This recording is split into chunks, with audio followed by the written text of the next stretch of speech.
Hey, it's the Captain Brian Abker, Sports Radio KJR, and you're watching Norbcam. Hey, 12th man, it's Slick out here at Sports Radio 950 KJR, and you are watching Norbcam. Go Hawks! What's up, what's up? We are here. It's Blue Friday before the 49er game at the 12-12 party at KJR. What's up, Mark? Yeah, what's up? Good seeing you, man.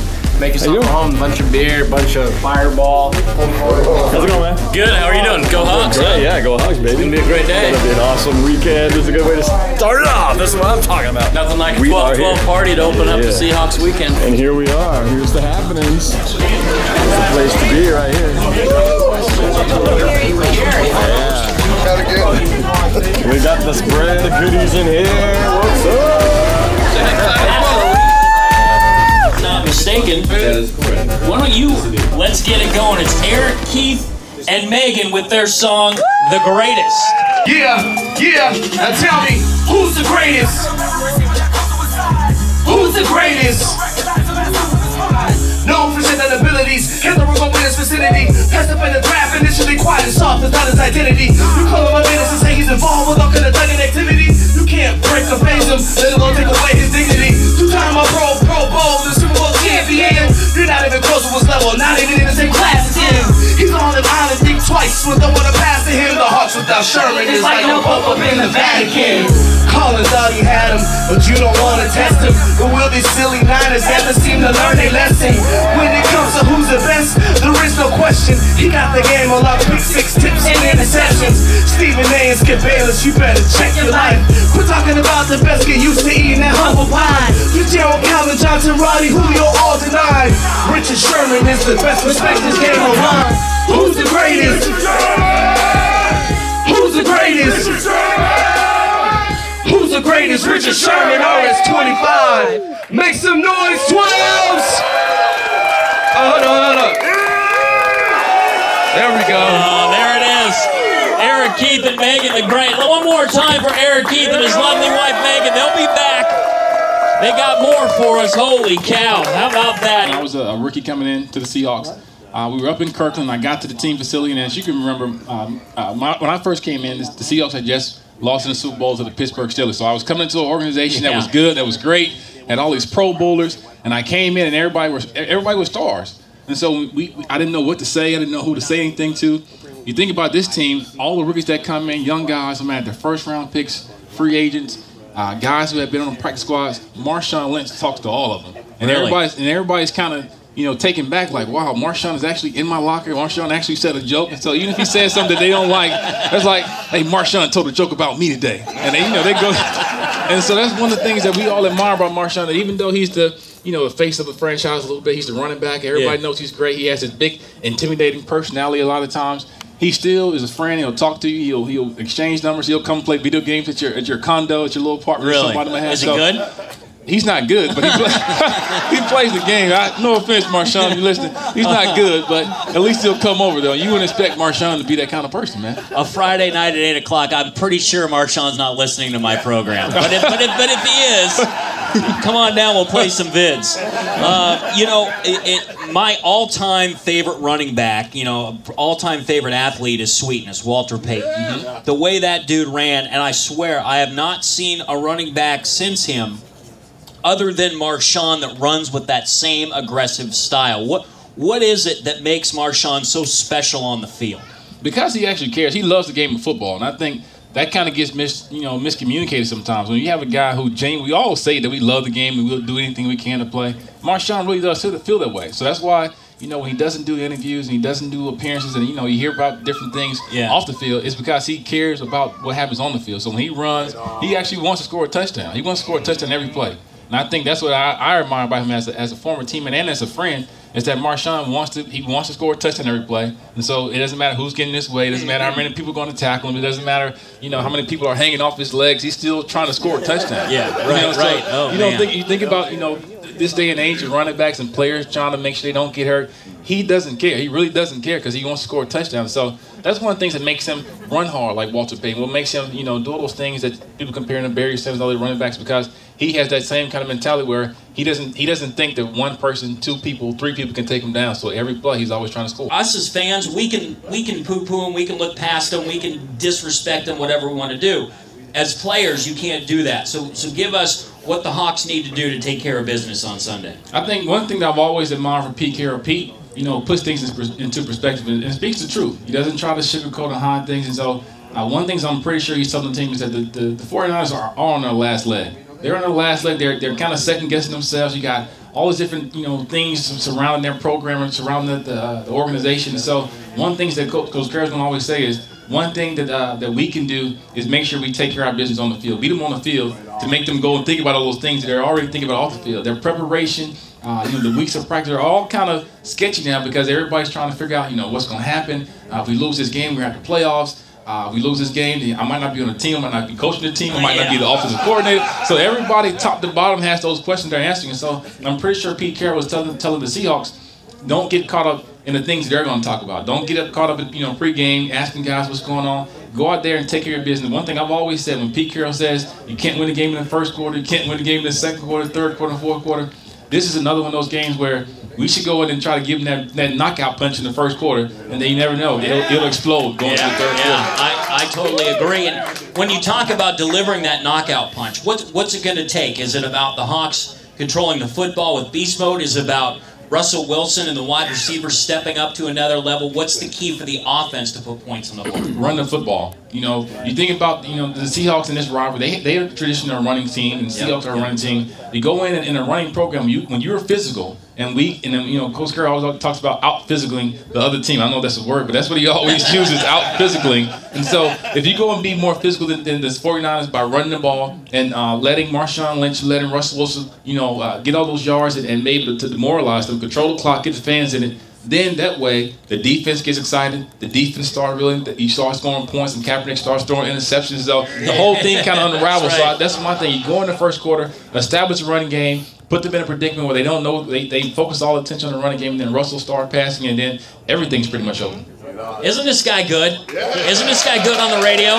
Don't you think this guy should be a regular on the radio? I'm not joking around. Ben Obomanu, ladies and gentlemen. Ben, always a pleasure, man. I appreciate you coming down here. Thanks, I appreciate it. There he is, ladies and gentlemen. Ben Obomanu on the 12-12 party here on the T-Mobile 12th Man Mania show right here on Sports Radio 950 KJR. Mr. Ben Obomanu right there. Yeah, baby.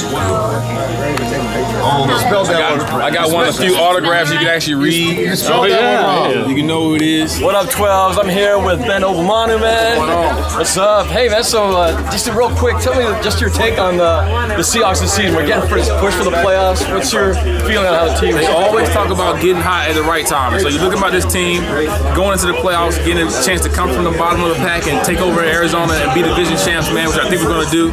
That's what you want at this time of the year, to go in with all the momentum, all the hype, and make a run for the playoffs. So it's different than what it was last year, but the results still going to be the same. I enjoyed rooting for you back when you were playing with the Hawks. Tell the 12s now what you're up to these days. I mean, it's cool to see you here tonight. What do you do these days? The 12th man, I've loved Seattle so much. I'm originally from Alabama, and I've had so much fun here. I've been here for 8 years, going on 9 years now. I can't leave. So I'm still here. So I'm doing a couple different things. I've been doing some things with Microsoft, doing some things with the organization, doing some radio. So I've been having a lot of fun, man. So you're good at it, man. I was about to say, I can talk. As you can see, I'm still talking. So I can talk. So that's one of the things. So I'll be around doing a lot of different things, still being involved with the community, involved with the 12th man. So look for me. I'll be here. This is Ben Obomanu, and you're watching NorbCam. We all we need. We all we got. Playing lights out, cause it's all about the ball, Hawks. We are house protected all costs. We'll take the win, so you'll take the loss. Suck your ball, Hawk. The Legion of Boom. Seattle Seahawks. Blue and green, our colors don't bleed. Size does matter, so does speed. Blue and green, our colors don't bleed. Take heed, Hawks dominate next league. Seahawks. Got the coaches all scheming. Seahawks. The whole city is believing. Seahawks. Got the 12th man screaming. Seahawks. This is our dream team. Seahawks, Seahawks, come on. Seahawks, Seahawks, come on. Seahawks, Seahawks, let's go. Seahawks, Seahawks. There we are. Seahawks. MC Jamz and Mythikal. Thank you. Thank you. Let's give it up one more time. MC Jamz and Mythikal with Hawkville. You're listening to the 12-12 party here on 12th Man Mania, brought to you by T-Mobile. By the way, are you guys familiar with NorbCam? You guys know what the NorbCam is? He's right back there. He's got the funny-looking hair, the green hair, and he's been filming tonight, and this guy does some amazing work. If you haven't been on YouTube and checked out his channel, the NorbCam, you got to do it. He puts out a rivalry video, he puts out the opponent video, and it really is cool. So he's filming this here tonight, the 12-12 party, and who knows, we might all see ourselves up on the screen of the our Norb computer. Cam. What's so, up? Everybody wave to the Norb Cam. What's up? There it is.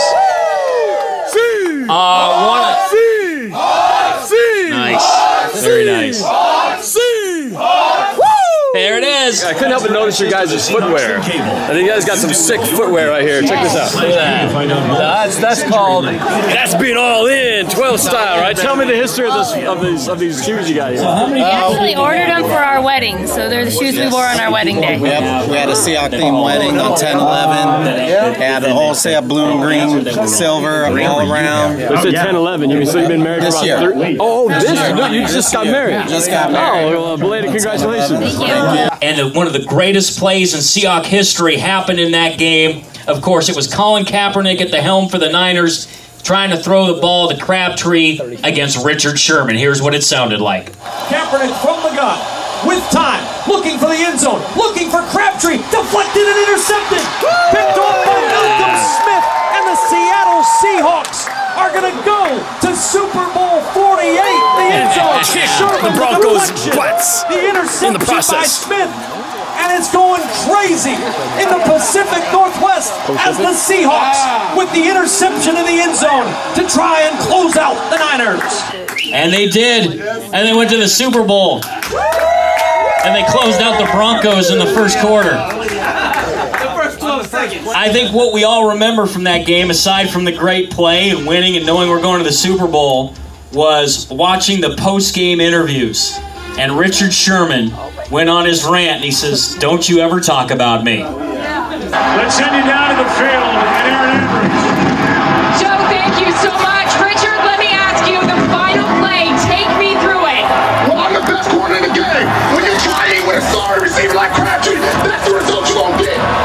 Don't you ever talk about me. Who was talking about you? Crabtree, don't you open your mouth about the best. Oh, you almost said it for you real quick. LOB. All right, before... And Joe, back over to you. I like how Aaron Andrews, he's talking about you. What are you talking about? Richard Sherman sitting next to Russell Wilson being interviewed on the 49er logo in the middle of the field, enjoying their turkey. And here's what Richard Sherman had to say about it. I guess it means a little bit, you know. I mean, their fans were saying some pretty vulgar things to us earlier. You know, obviously, you never want to hear that. You know, we always ask our fans to be classy and be a first-class organization. Yeah. So, you know, sometimes you should let sleeping dogs lie, or you're going to get this. Let sleeping dogs lie, or you're going to get this. I love it. There we go.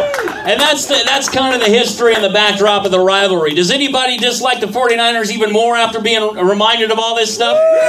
Yeah, I do too. I cannot wait for this game on Sunday. It's going to be, raise your hand here in the Carter Super Life Theater if you're going to the game on Sunday. Nice.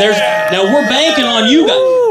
The pressure and the responsibility is on you guys. We're going to be at home by our TVs and we can yell at that all day long, but ain't nobody going to hear it. We need you guys to make sure to be loud and consistent throughout the whole game. Remind Kaepernick why he never wants to come back to CenturyLink Field. Come on up here. Have a seat, big man. Oh, man. All right. First of all, congratulations on being here at the 12-12 party. Thank you very much. Tell everybody your name and where you're from. So my name is Aris, and I'm from Ballard. Go Hawks! Go Ballard! Oh, my goodness. And how long have you been a Hawks fan? Well, I've been a Hawks fan for about 5 years. I hate to say this, a 49er. Oh, my goodness. Oh, my goodness. But I seen the light.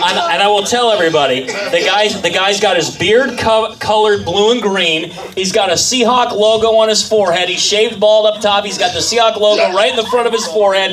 The big shirt, the beads, so you're clearly a huge Seahawk fan. I'm all in. I love it. I love it. All right, so I want to get, as a fan, as you observe this game, as you've seen what's gone on with the Niners, as you see the Seahawks rising, that defense has been getting better and better every week. Give me 2 keys for the game and your score prediction. Okay, so my first key would be for the 12s to stay in the head of Kaepernick. Yeah, okay. That's number one. Number two, I would say, Russell, go to town. This is it for you, buddy.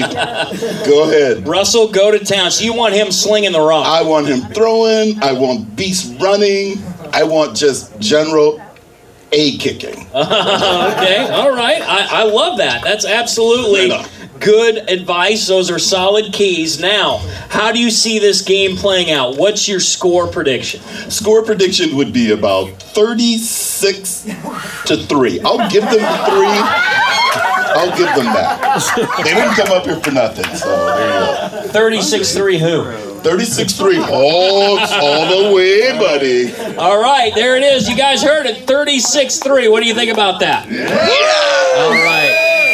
Thank you, man. I appreciate you coming up here. Good job. I hope that the keys and predictions come true that you gave us. I don't know about you guys, but even though the 49ers are flailing, even though they don't appear to be as good as they have when this rivalry was at its peak, I still get juiced up for this rivalry. I still have respect for the fact that the Niners, if they all played their A game, could piece together a good game. I'm anticipating a fun, well-fought game. Who knows where it goes from here? I mean, this could be the last time that Pete Carroll faces Jim Harbaugh when he's with the Niners. This could be the last time that Colin Kaepernick really does anything, for the Niner franchise. We don't know, so wherever you are, whether you're going to the game, whether you're going to be watching it at home with friends, whether you're going to a party or a bar, soak it in. Live it, enjoy it, and love it. Hey, I got a lot of people that I want to thank for this 12-12 party brought to you by T-Mobile and Dropcam. First of all you guys for showing up and entering the contest through Twitter to get here. We started this thing in September. We've been promoting it for 3.5 months, and we finally got here, and it's for you guys because of you guys. So thank you so much. I also want to thank Slick Hawk, Terry Ryan, the gentleman right back there, our head engineer at this station, has to put up with all my headaches that I give him. I appreciate that so much. Jenny Goodmanson, she's a lovely, lovely promotions lady. She wasn't here tonight, but she helped set up this entire room. She did a great job. My intern, David Garcia, and Jared, they were out there. Appreciate you guys for helping everybody get situated here at the Carter Subaru Live Theater. Adam Lowy, the guy who's right down the hall doing all the technical work. Man, I put him through the ringer tonight, so great job by Adam. Hawk Strong, the tailgate gurus, thank you so much for the delicious food and everything that you've done, the decorations, your support. You fantastic guys. If you can get to Hawk Alley, if you can go support their tailgate, drop a few bucks in the bucket, it goes to charity, and they will take good care of it, make sure the right people get it. So thank you to Hawk Strong. Hilliard's Beer, the 12th can. Thank you guys. I mean, what kind of party do you have if you don't have the 12th can there? So, and of course our executive producer, Rich Moore. That's it. Let me get a collective Go Hawks before we get out of here. 1, 2, 3. Go Hawks! I think it's going to be a good game on Sunday. That's what I think. But we're going to kick some ass. Yeah. I just want to see the hits. I don't think we're going to give up no 17 points. Maybe 10. Maybe 10. I like more like single digits. It's going to be fun. We're going to be screaming our lungs out, that's for sure. Brian, thanks, man. Norcam, always great to have you guys along with us. Appreciate you coming. Thanks again. Go Hawks! Woo! Go Hawks!